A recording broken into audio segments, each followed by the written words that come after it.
been a difficult process. Difficult? The last couple of weeks.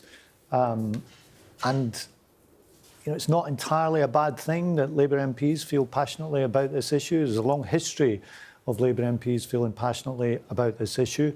But where we've got to in the end is the second reading of the bill going through and the reforms to PIP, which was the most contentious part of this, taken forward in slower time now through a review led by my colleague Stephen Timms, the Minister in charge, who's an excellent person to do this, a very experienced and compassionate minister. I mean, what was the point, though, of getting to this stage? Because you've got some of these reforms, some changes to it that I'm sure you're going to tell us about, but you're not saving any money, and it was talked about before this process began that you had to save, what was it, 4.5 billion pounds?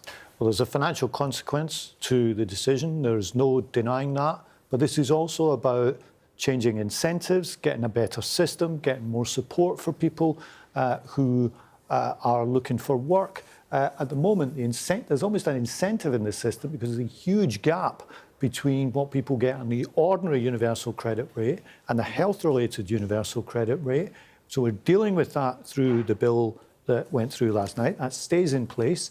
The employment support stays in place, and the right to try, which goes alongside the bill, where people on long-term sickness benefits can try going back to work without putting their benefit in jeopardy if it doesn't work out. All of that stays in place. So there are important key elements of the welfare reform package that were passed in the vote last night that were still valuable, and we will take forward now. That stays in place. What you've lost is loads of political capital, haven't you? I mean, the most unedifying spectacle I've ever seen. You've been doing this for a long time. There's a wry smile there, but it was a terribly handled bit of legislation, wasn't it? Well, let me tell you why there's a wry smile, and I have been doing this a long time. Because you've seen worse. Back in 1997, we had a very similar story on a welfare reform package. In fact, almost an identical number of Labour MPs voting against. It was 47 in 1997. I think it was 49 last night. So almost an identical rebellion.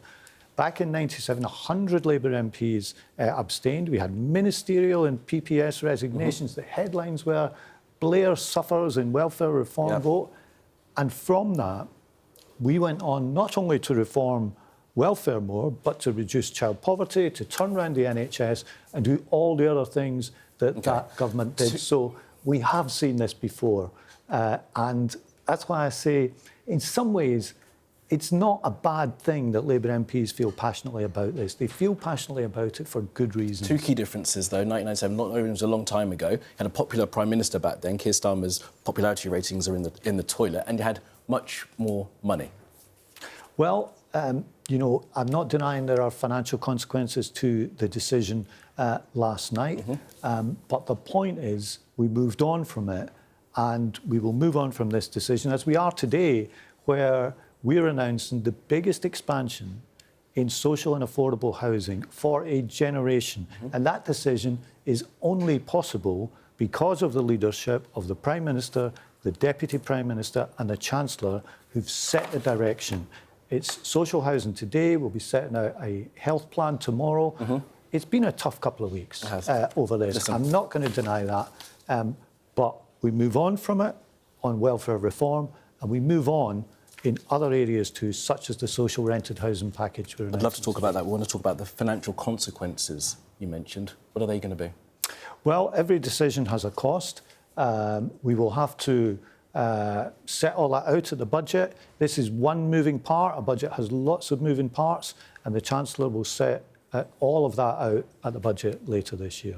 I know you're going to try and straight back me on all of this, but I'm going to keep pushing you anyway. Tax rises or spending cuts? As I say, this is one moving part in a budget. It's something we'll have to give. You're accepting that? It's got a financial cost. I do accept that. When you take a reform like that off the table, or at least off the table in the short term, there's a financial cost to that. But a budget is a lot of moving parts, and I'm not going to speculate on exactly where all those parts will land months away from the budget. I mean, you've got all these promises that you've set out. One of them, talking about housing today, 1.5 million new homes being built.